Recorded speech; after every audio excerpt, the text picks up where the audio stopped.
What is going on, guys? It is a Scorpion HD here, and today I'm back with another video. This is something a bit different from what I've been doing recently in, Call of Duty Advanced Warfare footage, and that's going to continue.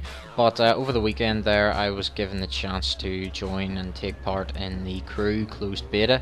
Now, if you're like me, and you were looking forward to games like Project Cars, and you play on the PlayStation this year, you're probably pretty disappointed with the racing games on offer, because obviously Project Cars has been delayed until next year, and Drive Club just doesn't seem really to cut it for anyone. It's not really what it was, supposed to be. It's not. It's definitely not, up there with Forza and Gran Turismo and all that. So the Crew is kind of my alternative, I guess. It's probably the driving game I'm gonna buy this year.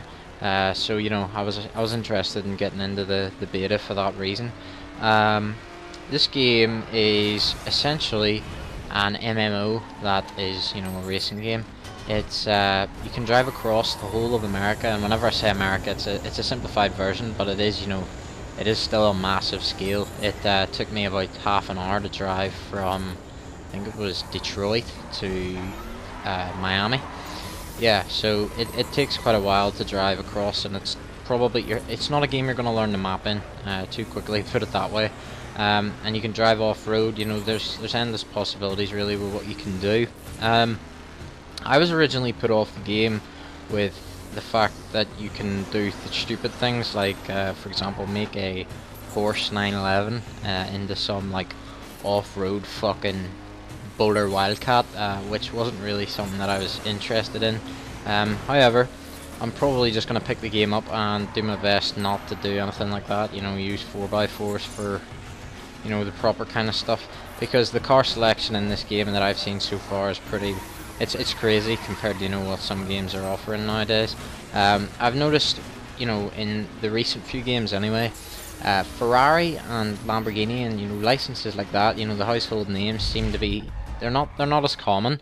Both of them are included in this game. The Aventadors on the cover of the game. Obviously, I wasn't fortunate enough to get to drive it or anything like that. The best car that I unlocked here was the Chevrolet. What the fuck? I've actually forgotten the name of it. It passed by my head, but yeah, the one I'm driving at the minute. I think it's the Camaro. I'm not sure. Yeah, it is.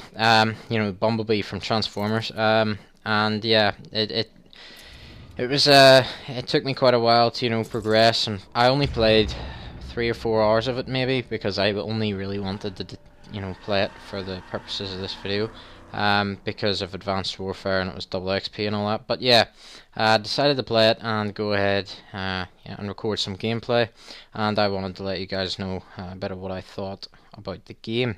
So my initial concern with this game was, everyone said that this was the most arcadey piece of shit that they've ever played. It's an arcade game, don't get me wrong, but it's not arcade in the way that Grand Theft Auto's driving is.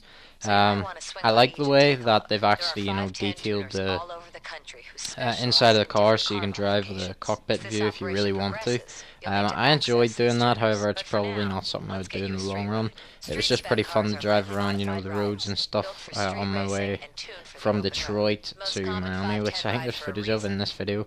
And yeah, it was pretty fun to just sit back, look around the car, stuff like that. And it's pretty cool, the amount of cars in this game, like I previously said, the amount of detail in there for what this game is, an MMO. It's pretty crazy. The graphics, they're not world beating, put it that way. They're definitely not up there with like Forza, Gran Turismo. It's probably around Gran Turismo 6, because that was on the PS3. And they're considered kind of bad graphics nowadays.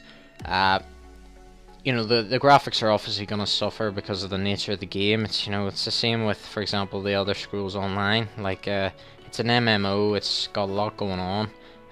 You've got the whole map of America with a whole load of other players on it. You can't really get jaw-dropping graphics in this day and age. Whenever the game is that big. But yeah, the storyline, from what I could tell, was, in all honesty, shit. But I mean, who plays a racing game for the storyline anyway? It was your typical typical racing game storyline. I honestly, if anyone remembers Need for Speed Undercover, I think that was the name of it. The storyline is almost identical to that so far, for what for what I've played. Although I will not spoil anything, just in case there's someone out there that actually plays these games for the story. I, however, do not. I just play them for the driving aspect, and this game especially looks like it's going to be real fun playing with friends and stuff like that, because you can form crews. There's a lot you can do to the cars. Obviously, there's loads of different specs that you can get, like I've mentioned before. There's race spec, off-road spec, whatever it's called, street specs, loads of different things you can do to cars. You can also, fully customize them with things like paint jobs, vinyls, decals, stuff like that. It's nice to see that they're in there, because I like to, customize all my cars and do that kind of crap. That was one of my favorite things about Grand Theft Auto 5. In all honesty, I love to pimp up my cars and do all that stuff. But yeah, honestly, this is the first time I've played the game, because I think it was a beta before, but I had never got into it. As I was saying, I'll need to research it, but I think that they might have improved the overall handling and stuff, because what I had heard before was that this was bad, like it was worse than Grand Theft Auto driving. Definitely didn't seem that way. It was no great challenge, but it's playable. It's definitely up there with Need for Speed and stuff like that for handling.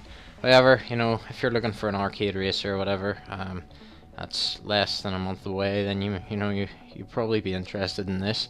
As I said, I'm probably gonna get it just because of the lack of racing games this year on the PlayStation. Ever since the next gen consoles came out, the one reason that I've really wanted an Xbox, if I'm honest, is because of Forza. Forza Motorsport 5, I was already, I thought, whoa, flip, that looks real good, and Forza Horizon as well. They both look amazing. I wish I could play them. However, maybe at some point in the future. But yeah, it'll be interesting to see what happens with the racing games and stuff from here, because we've got Project Cars next year, hopefully Gran Turismo 7 or whatever next year, or maybe 6 is being ported over to the PS4. I have no idea. But yeah, cars in there. I mentioned the Ferrari. The Ferrari LaFerrari is in this game, just for anyone that was wondering. It's not really in that many games, so that'll be fun. Lamborghini are definitely in there with licenses as well. Porsche, which is a rare one, because Porsche haven't been licensed in too many games nowadays. It's just RUF. They have actually, got a good few licenses in, which is probably gonna be, the big thing that people are attracted to in this game. It's a bit like Need for Speed. Basically, everything is there that you would want. McLaren, Bugatti, stuff like that. The real household names. Whenever games like Drive Club, for example, don't have Lamborghini, they didn't have, well, they did have McLaren, they didn't have Bugatti.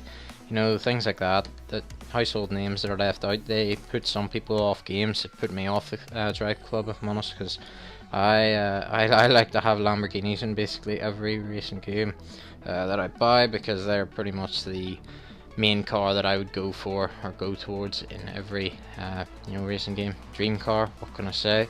But yeah, guys, this has been my first impressions, I guess, on the crew. Pretty positive, as you can tell. I'm definitely looking forward to the game being released now. As I've already said, the storyline doesn't look to be anything great. I wouldn't play it for that. It's just the MMO aspect. This has never really been done before, a driving MMO, not on console anyway, and it definitely looks pretty promising so far. So yeah, guys, I hope you've enjoyed this video. Thanks for watching, and if you'd like to see more, hit the subscribe button, and yeah, cheers.